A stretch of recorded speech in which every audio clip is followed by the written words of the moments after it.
Hello and welcome back to my channel. आज माझी देवपूजा करून झाली आहे. आता आपण नाश्त्याची तयारी करू. आज मी नाश्त्याला पावभाजी बनवणार आहे, म्हणून मी 2 चिरलेले कांदे घेतलेत आणि 1 शिमला मिरची कापून घेतली आहे, 2 टोमॅटोची प्युरी आणि अद्रक लसूण पेस्ट. त्यात मी काही भाज्या बॉईल करून घेतल्या आहेत, जसं की बटाटे, फ्लावर आणि वाटाणे. हे चांगले कुकरमध्ये 2 शिट्ट्या घेऊन मी शिजवले. आता आपण तेल टाकून फोडणी करूया. आता फोडणी करण्यासाठी मी इथे 2 बारीक चिरलेले कांदे चांगले परतून घेते. कांदा लवकर परतून घेण्यासाठी, कांदा लवकर लाल होण्यासाठी तुम्ही 1 चमचा मीठही टाकू शकता, त्याच्यामुळे कांदा लवकर शिजतो. आता कांदा आपला इथे शिजत आला आहे. आता याच्यामध्ये आपण शिमला मिरची टाकून घेऊ.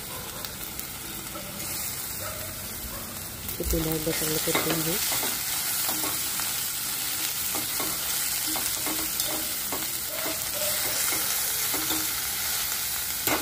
परतून झाल्यानंतर आपण अद्रक लसूणची पेस्ट टाकून घेऊ.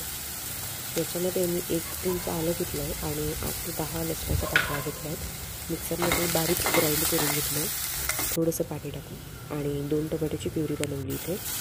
ही प्युरी पण आपण इथे टाकून घेऊ. आता हे चांगलं मिक्स करून शिजवून घेऊ.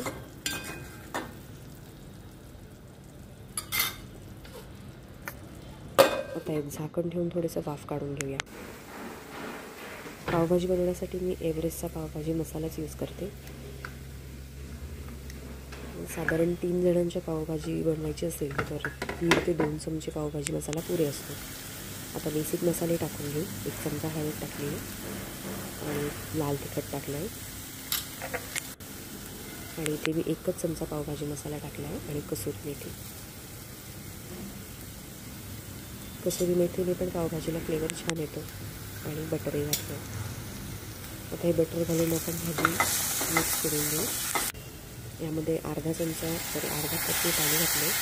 याच्याने मसाले चांगले कोट होतात आणि एकत्र पण होतात.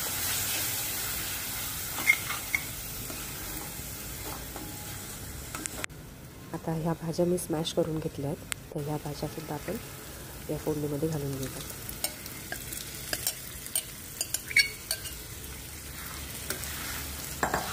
तुम्हाला भाजीचं टेक्स्चर खूप स्मूथ पाहिजे असेल तर तुम्ही ब्लेंडरने भाज्या स्मॅश करू शकतात, किंवा स्मॅशरने पण यूज करू शकतात.